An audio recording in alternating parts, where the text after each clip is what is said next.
জরুরি সতর্কতামূলক একটি ভিডিও, এমন সবার ক্ষেত্রেই হতে পারে। সুপ্রিয় দর্শক মন্ডলী, আসসালামু আলাইকুম। দেশে এবং দেশের বাহিরে যে যেখান থেকে শুনছেন, আশা করি ভালো আছেন, সুস্থ আছেন, নিরাপদে আছেন। আমি advocate Mohammad Belayet Hossain, Bangladesh supreme court. Viewers, legal নলেজের ধারাবাহিক আলোচনায় আজকে দুর্দান্ত একটি টপিক নিয়ে আপনাদের সামনে হাজির হয়েছি। টপিকটি হলো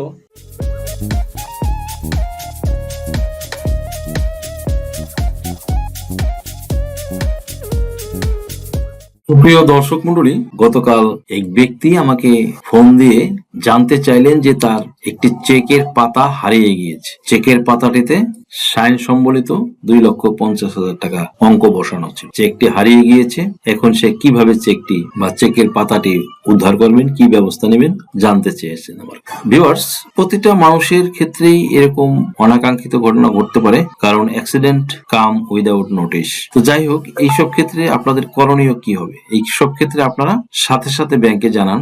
যে ব্যাংকের চেকবুক, সেই শাখায় গিয়ে বা কাস্টমার কেয়ার নম্বরে কল করে চেকটি স্টপ পেমেন্ট করতে বলেন। চেক নম্বর যদি জানা থাকে, অ্যাকাউন্ট নম্বর দিন। 2 নম্বরে লিখিত আবেদন দিবেন। ব্যাংকে একটি আবেদন জমা দিন, যেখানে লিখবেন চেকের পাতা চুরি হয়েছে, টাকার পরিমাণ 2,50,000 টাকা, সম্ভাব্য তারিখ ও পরিস্থিতি লিখে দিবেন। ব্যাংক সাধারণত আবেদন গ্রহণের রিসিপ্ট কপি দেয়, এটা রেখে দিন। 3 নম্বরে থানায় সাধারণ ডায়েরি বা জিডি করুন। নিকটস্থ থানায় গিয়ে জিডি করা খুব জরুরি। এতে ভবিষ্যতে কেউ চেক ভাঙাতে চাইলে আপনি আইনি সুরক্ষায় থাকবেন। 4 নম্বরে নতুন চেকবুকের আবেদন করবেন। পুরনো চেকবুক বাতিল করে নতুন একটি চেকবুক নিন। 5 নম্বরে অ্যাকাউন্ট স্টেটমেন্ট নজরে রাখুন। পরবর্তী কিছুদিন নিয়মিত স্টেটমেন্ট চেক করুন। কোনো সন্দেহজনক লেনদেন হলে সাথে সাথে ব্যাংকে জানান। খুব গুরুত্বপূর্ণ কথা হলো যে যত দ্রুত ব্যাংক ও থানাকে জানাবেন, ততই আপনার ঝুঁকি কমবে। এখন প্রশ্ন হচ্ছে যে হারানো চেক বইয়ের পাতাটি কিভাবে উদ্ধার করা যায়।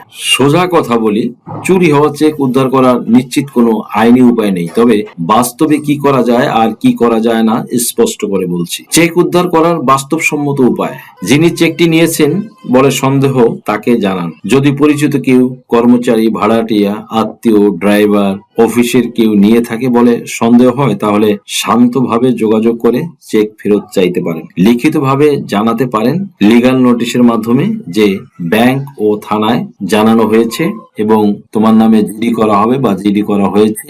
অনেক সময় এখানেই ফিরে আসে। 2 নম্বরে থানার মাধ্যমে উদ্ধার সবচেয়ে কার্যকর পথ। আপনি যদি জিডি বা মামলা করেন, তাহলে পুলিশ সন্দেহভাজন জিজ্ঞাসাবাদ করতে পারেন, প্রমাণ পেলে চেক উদ্ধার করতে পারেন। চেক এখনো ব্যবহার না হলে থানার চাপেই অনেক সময় ফেরত দেয়। 3 নম্বরে ব্যাংকের মাধ্যমে সুরক্ষা, উদ্ধার না হলেও ক্ষতিরোধ। ব্যাংকে চেক ফেরত আনতে পারে না, তবে স্টপ পেমেন্ট থাকলে চেক ভাঙানো যাবে না। কেউ জমা দিলে ব্যাংক সেটি আটকাবে। এরপর পুলিশকে জানানো সহজ হয়। এসব করলে সেই চুরি যাওয়া চেক যেই ব্যক্তি, সেই ব্যক্তি যদি মামলা মোকদ্দমা করে, তাহলে আপনার এই সব কার্যক্রম আপনাকে আইনি সুরক্ষা দেবে। আশা করি বুঝতে পেরেছেন। সকলকে ধন্যবাদ। ভিউয়ার্স, আশা করি ভিডিওটি থেকে আপনারা সামান্যতম হলেও উপকৃত হয়েছেন। যদি ভিডিওটি আপনাদের সামান্যতম উপকার আসে, তাহলে রিকোয়েস্ট করব চ্যানেলটি লাইক, শেয়ার, কমেন্টস এবং সাবস্ক্রাইব করে পাশে থাকা বেল বাটনটি প্রেস করে দিন, যাতে পরবর্তী ভিডিওর নোটিফিকেশনটি খুব সহজেই পেয়ে যান। সো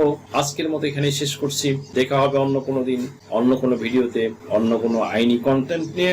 সেই পর্যন্ত সকলে ভালো থাকুন, সুস্থ থাকুন, নিরাপদে থাকুন। আবারও সবাইকে ধন্যবাদ জানিয়ে এখানেই শেষ করছি। আল্লাহ হাফেজ। আপনার কি নাম ও বয়স সংশোধনের জন্য হলফনামা প্রয়োজন? এনআইডি, সার্টিফিকেট, পাসপোর্ট, জন্ম নিবন্ধন, দলিলের ভুল সংশোধনের হলফনামা, ধর্ম পরিবর্তনের জন্য হলফনামা, তালাক প্রত্যাহারের জন্য হলফনামা, যৌথ বিবাহের হলফনামা, রেজিস্ট্রি সহ কোর্ট ম্যারেজ, এছাড়া অন্য সকল ধরনের হলফনামা কিংবা এফিডেভিট নিতে আজই ডায়াল করুন 01724 583 880 নাম্বারে।